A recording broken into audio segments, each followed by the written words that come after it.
So here we have a house in Blender that has some problems. These are two of the main problems that we run into bringing SketchUp models into Blender.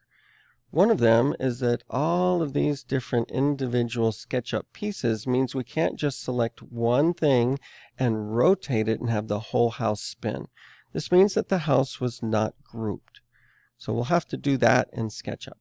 The other thing is that this window right here doesn't look the same as the other one, even though they look identical in SketchUp. That's because this component window has paint on the outside of the group, and you can't always tell that that's there. One of the things we'll be doing in Blender is increasing the environmental background lighting so that we can see it a little better, and so we can orbit around and see what other problems we might have. So right here we've got strange brick on the inside of the window, but that's not what our window really looks like. So this is another place where we've got brick on the outside of these components. So let me show you how we go and fix that in SketchUp. So this house right here, when I just click on that wall, it should not have allowed me to just click on it directly because it needs to be a group. So before we're done, we'll need to group that. Entity info is how we spot problems like those windows. So I'm going to select, you could see that when I select the wall, we have brick on the front side, nothing on the back. If I click this window, which looked fine, default material, that means there's nothing on the outside of the component.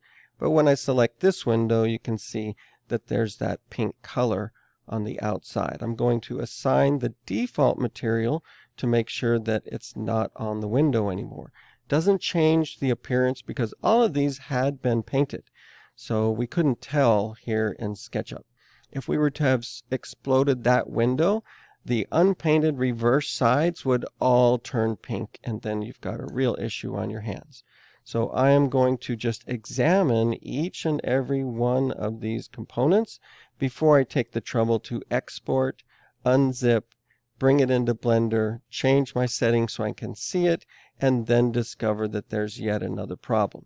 So better to go through and check every single one of these carefully. Make sure none of them have anything on them.